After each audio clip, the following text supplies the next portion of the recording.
I don't know. I wasn't really all that extroverted. I was like, you know, the Myers-Briggs test, that weird test you can take? Okay, that like the CIA will give you, or a college might give you. It's like this psychological test. Yeah. I took that test and I scored exactly the same 20 years apart. Whoa. The test, the same exact number on the test. And it's exactly the middle between extroverted and introverted. I land on that exact middle line. Really? So like sports, I like theater, but then you're in control of what's happening. There's an element of playing on a team where you're not as much in control of what's happening. Wow. Eventually I had to get used to it for clown, because I mean that's the whole deal, is that you go with what's happening. It's the performance form that the audience is included in. Anything can happen. Yeah. So it's improv and all the mimetic world and invisible world, and you're playing a character that's based on your own insecurities and your own flaws and your own maybe not so favorable parts are what you make humor out of. Right. You know? So you found that at an early age. Well, I just liked it. Yeah. And then I had to keep studying, and like I could go for the rest of my life and I won't know enough about those things. There's no way to know. That's why it's cool.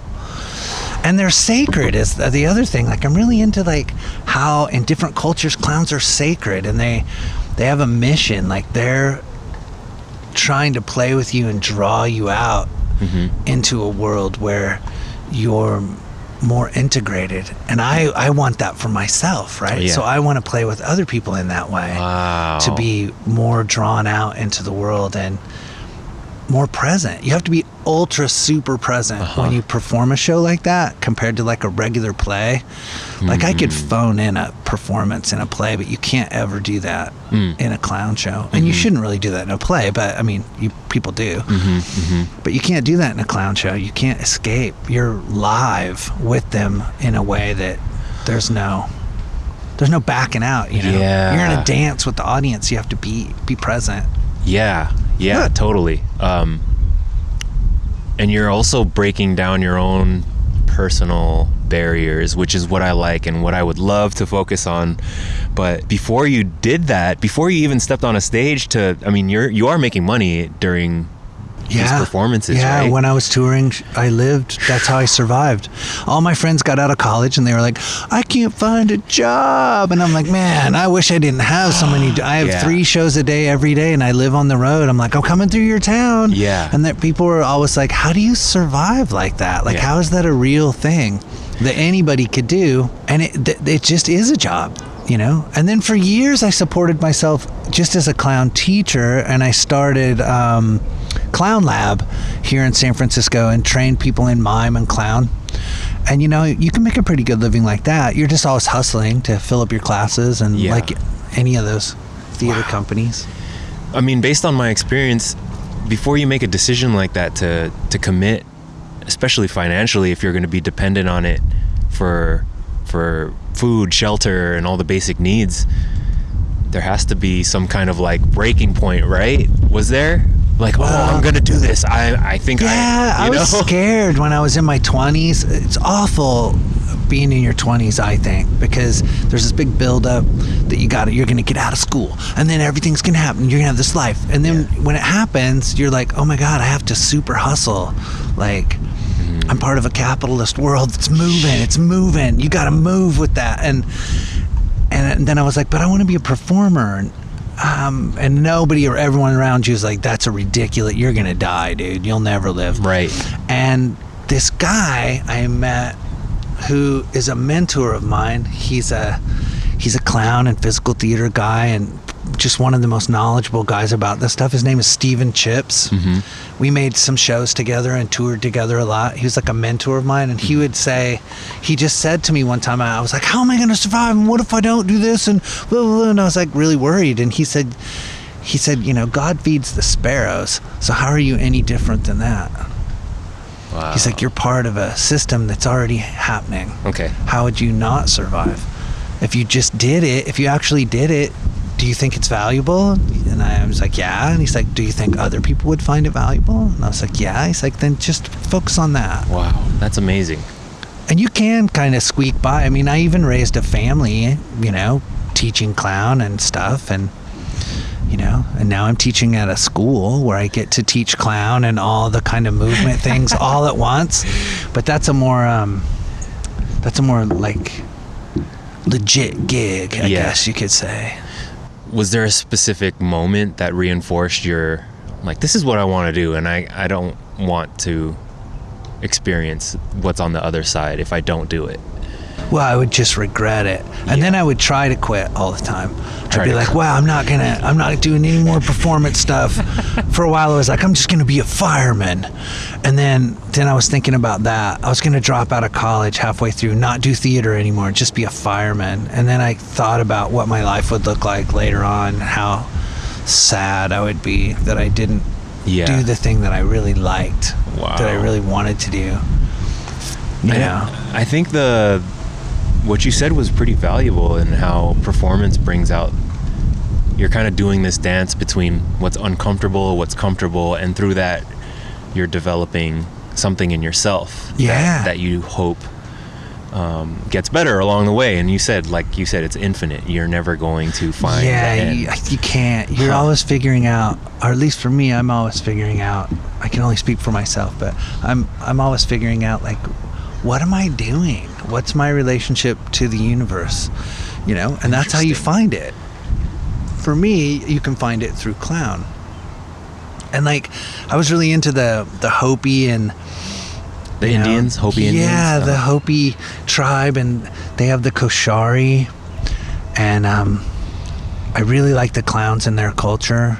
We made a whole show called KAPOOT, and we were inspired by the Native American Hopi and Zuni tribes to create a clown that's job was to satirize mankind and to point out your foibles and whatever, you know. And they in their culture, they actually have a clown that has a cell phone and a purse, and it's called White Girl. And it just like is like talking sass on the phone, you know. Like, they'll make fun of anything, and that's another thing that's weird in the world right now. Like, there are consequences to making fun of things, you know. But humor traditionally is like a space where you could pretty much say whatever you want. Yeah. But there's consequences, you know. You might get slapped at the Oscars, or the king beheads you. Right. You know what I mean? Yeah. You can't make a joke. There are consequences. Sometimes it's not going to just. You're not protected. I just want to say that humor is a dangerous business. You shouldn't. It shouldn't be safe. It shouldn't be safe for anyone. Ooh. The people being lambasted or the people saying the things. Okay. You know, like, it shouldn't be totally safe, because it's inherently not. Like, people always ask me, because a clown, like, are you afraid of clowns? Aren't you afraid of clowns? Sure. And I'm like, no, because clown for me is a verb. You clown how you sit, or how you stand, or how you speak, or what kind of relationship you have to the character that you're playing. It's bigger than just what you look like, or you have a nose, or you slapped some makeup on, you know. That's just what clowns in the past did. Yeah. So they could be abstract people, but they were working in situations where there's poor lighting. Mm-hmm. You know, you can become an abstracted person, you know, and every person, a lot of different ways, you know, to be a comedic character. Abstracted person. Yeah, I always think of it like you're an abstract person. All right. So you're not your physical form. Your physical form. Well, I mean, I'm me, but I could change me to where, you know, you want people to know that you're putting it on, you're up to no good. You want people to know. Yeah, you don't want to trick them. If you do, that's a different thing. That's like Sacha Baron Cohen's work. Where but he's already putting it on so heavy, but people still believe that he's these things. Yeah. He's obviously not a regular person in any of these guises that he takes, and people still roll with it.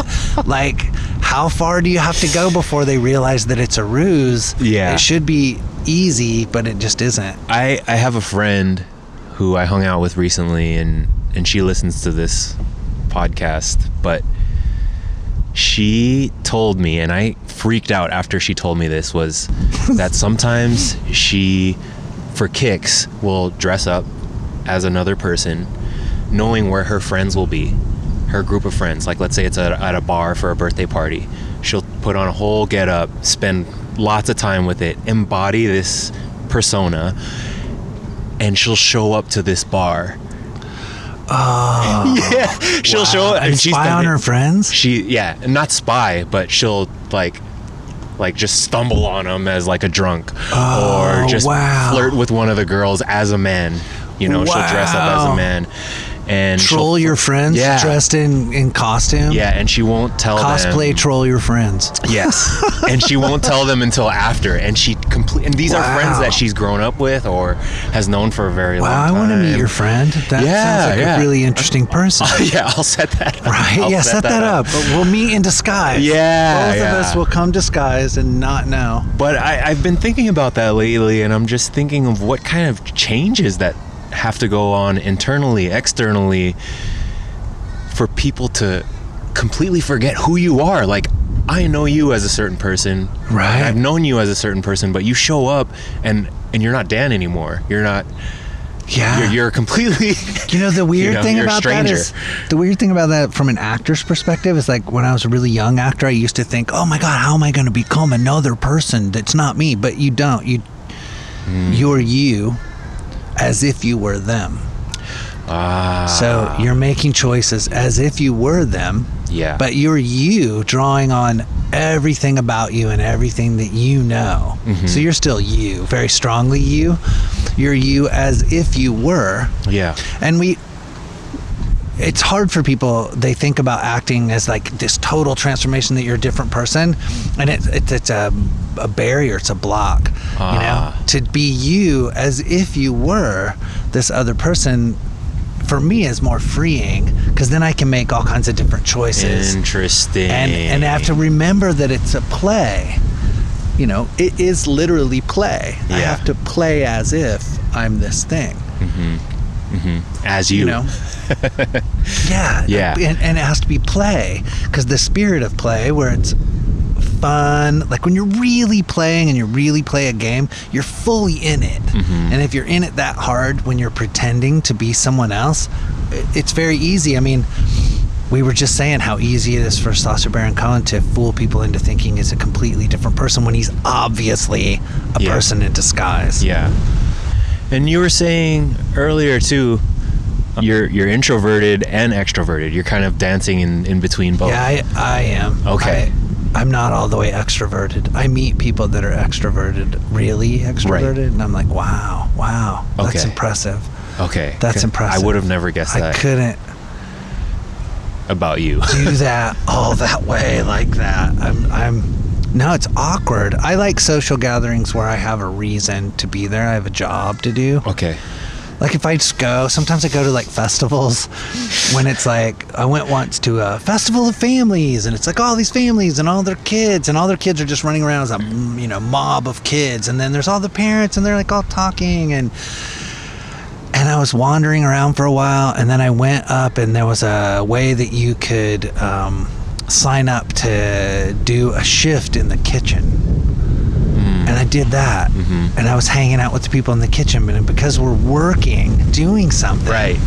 Yeah. It becomes funny, and there's already like an expectation. Like the play is already written, the plot, what happens is already written, and then we can improvise within that to have fun. And I find that that's lacking in a lot of social environments. You know, people want to play horseshoes or that beanbag toss thing or frisbee, like I want to do something. Yeah.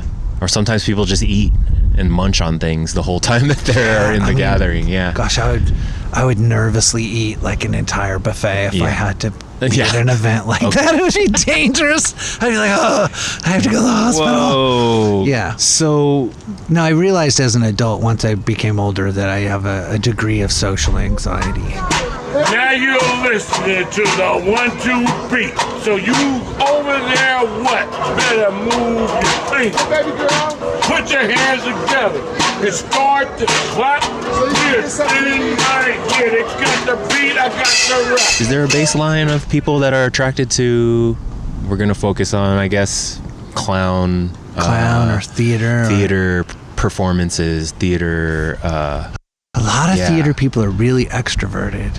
And a lot of improvisers are really extroverted, like more than me. I notice. Wow. Even teachers, yeah, I'm a real fence sitter in that world. I'm like in and also like, I know. I'll be over here. I'm the same way. Yeah, I have to go and like recharge, have those hours of like know people. Especially when you're on tour, like you do 3 shows a day, you're on all day, and then when you go to your hotel, you do nothing. You literally have to veg, or you can't get up and do it again, for an entire school year. Yeah. So now that I'm teaching out of school, I notice that same rhythm. Yeah. I feel the same way too. I teach multiple classes during the day, and then I want to go home and